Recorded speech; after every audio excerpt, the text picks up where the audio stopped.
이번 17강은요, 행성들의 상호관계, 자연적인 상호관계, 그리고 임시적인 상호관계에 대해서 같이 살펴보겠습니다.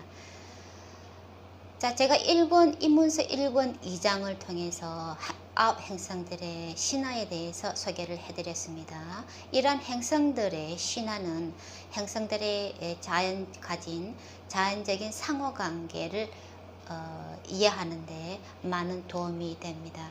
자, 그래서 이렇게 행성들 간에 가진 상호관계에는 두 가지가 있어요. 자연적인 상호관계, 그리고 임시적인 상호관계, 이렇게 두 가지가 있습니다. 그래서 자연적인 상호관계, 임시적인 상호관계를 합해서 조합된 상호관계가 행성들의 품위를 결정하는 그런 기준이 되게 됩니다.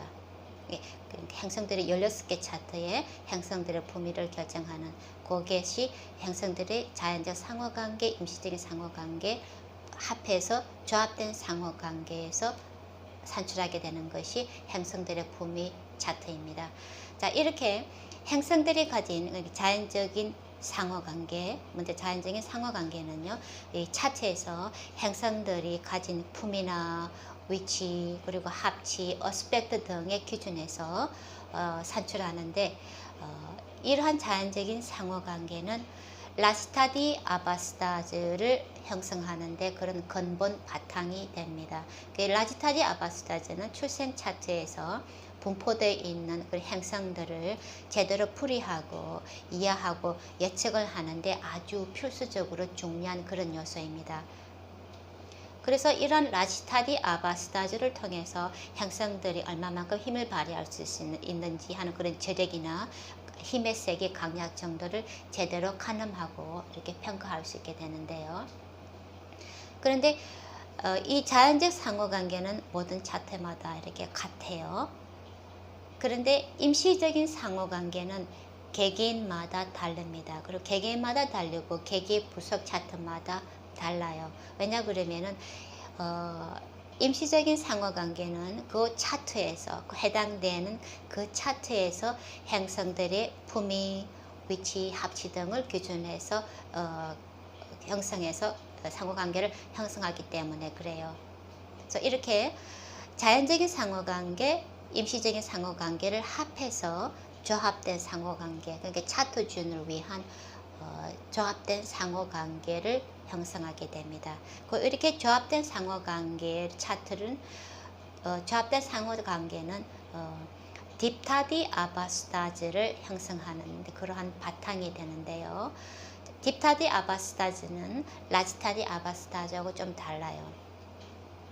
자, 딥타디 아바스타즈는 차트 주인이 느끼는 감정, feeling, 삶의 만족도나 충족 정도를 측정하는 데 도움이 되는 그런 아바스타즈입니다. 이런 딥타디 아바스타즈 종류에 대해서는 제가 하늘의 관계 7장에서 간략하게 소개를 해드렸으니까요. 그러한 종류에 대해서 가셔가지고 읽어보시면 되겠습니다. 자, 먼저 자연적인 상호관계는요. 모든 사람들에게 똑같은 자연적인 상호관계는 먼저 살펴보면은요. 자, 태양의 친구는 달과 화성, 목성이에요. 태양의 적은 금성과 토성이고, 그리고 수성은 중립입니다. 달의 친구는 태양과 수성이에요. 그 적은 아무도 없고요. 그 나머지는 모두 중립입니다. 그러니까 달을 미워하는 행성은 아무도 없어요. 근데 태양과 수성은 달에게 친구입니다. 그리고 화성의 친구는 태양과 달, 목성이에요. 그리고 수성은 유일하게 수성은 화성의 적입니다. 그래서 화성이 수성의 라시에 있으면 적의 품위에 있는 거죠.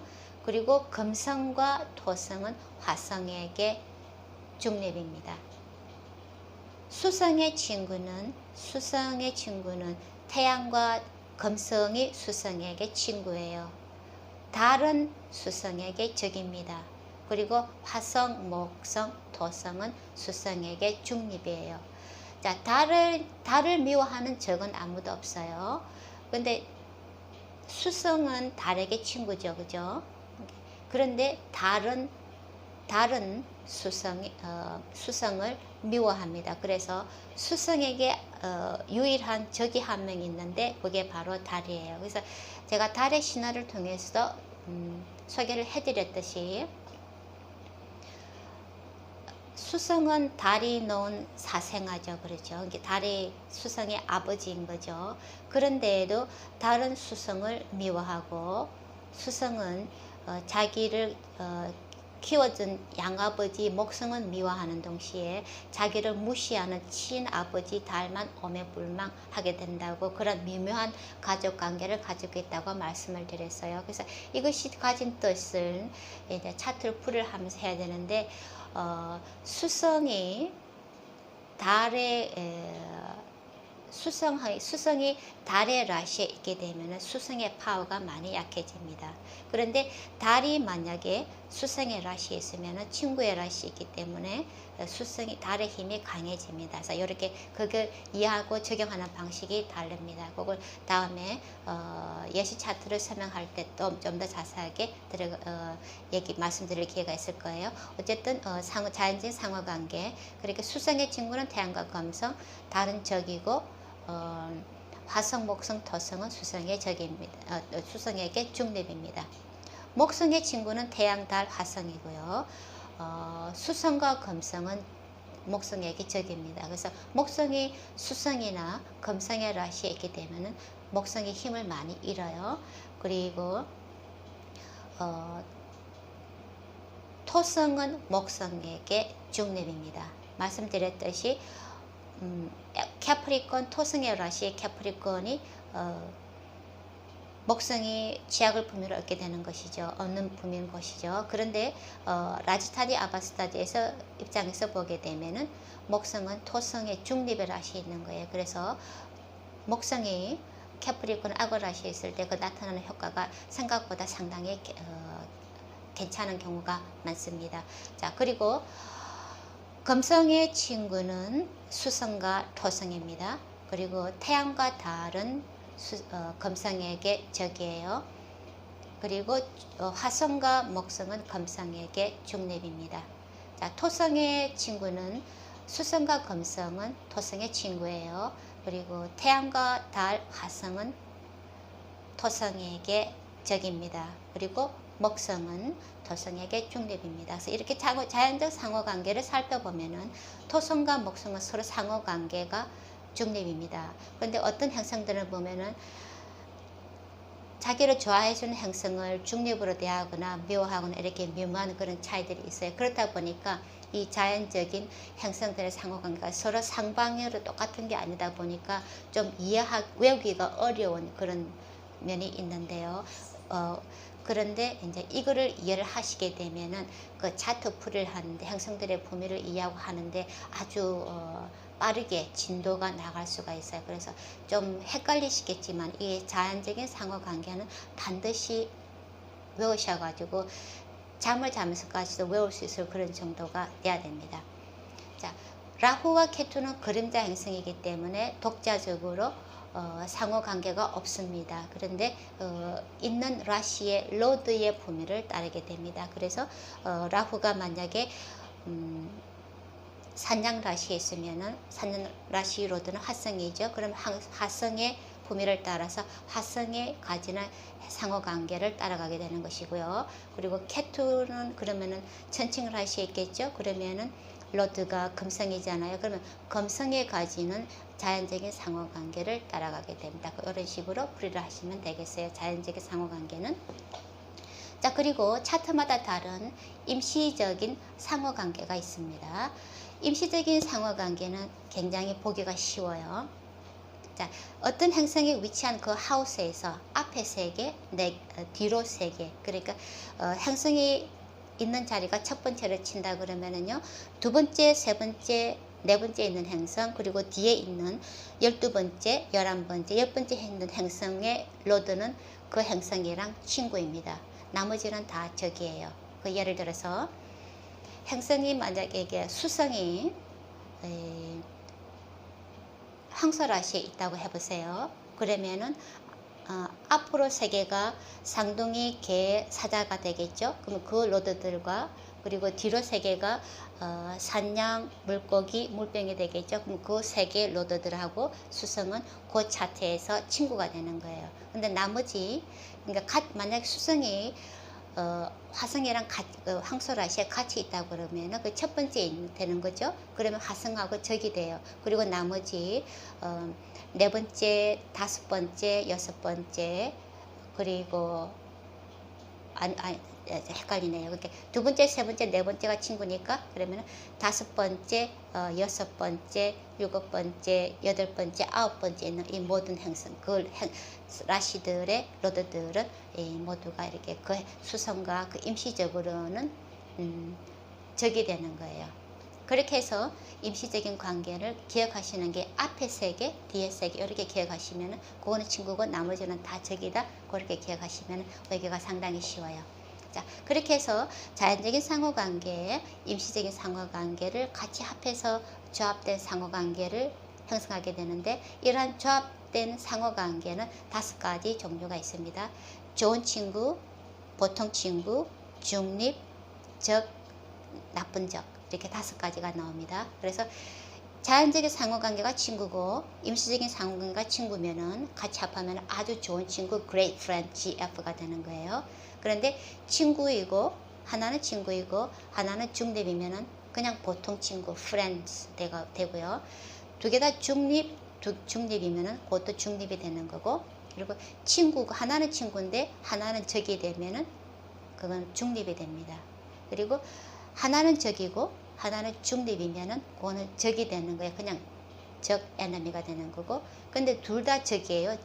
적이면은 아주 나쁜 친구 great enemy가 되는 겁니다. 이렇게 해서 총 5가지 조합된 상호관계가 나옵니다. Great friend, friends, 중립, 그리고 enemy and great enemy. 그렇게 해서 16개 차트 전부 다 해서 그 행성들의 위치를 다 이렇게 봐서 16개 차트, 디그너티, 행성들의 범위 차트를 이런 식으로 결정하게 됩니다. 이렇게 해서 거기에 기준으로 해서 행성들의 조합된 그런 상호관계를 결정하는데 거기에서 만약에 행성들이 고향의 범위에 있거나 물라의 범위에 있거나 온 하우스에 있거나 혹은 지역의 범위에 있으면 별도로 분리를 합니다.